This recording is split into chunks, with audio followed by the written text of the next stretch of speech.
Unit 3, Reading 1. Being polite from culture to culture. Most people want to be polite and behave well around others. Being polite means knowing how to greet and talk to people. It means using good manners when eating. It means knowing how to give and receive gifts appropriately. Polite behavior in one country, however, may be impolite in another part of the world. Travelers need to understand the cultural differences in politeness so that they don't cause embarrassment. For instance, when people meet, they often shake hands. How long should a handshake be? Should you hold the other person's hand gently or firmly? In the United States, people prefer to shake hands firmly for a few seconds. In some Middle Eastern countries, people hold the person's hand gently for a longer time. Handshaking varies around the world. What about eye contact? In some countries, you show respect when you look someone directly in the eye.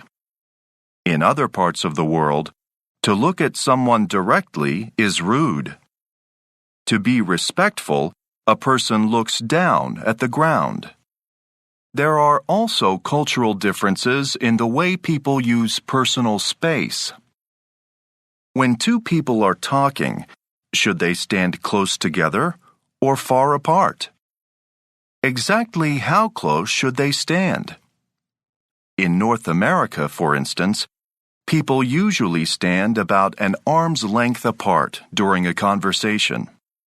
However, in some countries in the Middle East and Latin America, people stand close. It can be awkward if one person likes to stand close and the other person likes to stand farther apart.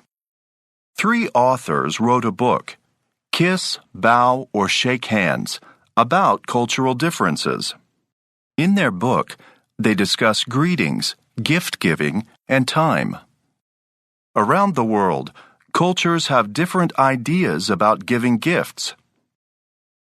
In the United States, if someone gives you a gift, you should open it while they are with you. That way, they can see how happy you are to receive it. In China, you should open a gift after the person is gone. Another cultural difference is time. If someone invites you to dinner at their house at 6 p.m., what time should you get there? Should you arrive early, late, or exactly on time? In Germany, it is important to arrive on time. In Argentina, polite dinner guests usually come 30 to 60 minutes after the time of the invitation. When traveling, remember that each country has a different definition of being on time. A final area to be careful about is body language, including gestures. Is it acceptable to touch a person on the shoulder? How do you wave goodbye or hello? How do you gesture to someone to come here? All of these can be different from one culture to another. In Vietnam, it is rude to touch someone on the head with the palm of the hand. The gesture for come here in the U.S. is only used for calling animals in some other countries. If you are going to live, work, or study in another country, it is important to learn the language. But it is also important to learn about cultural differences. This way, you can be polite and make a good impression. People around you will feel comfortable and respected.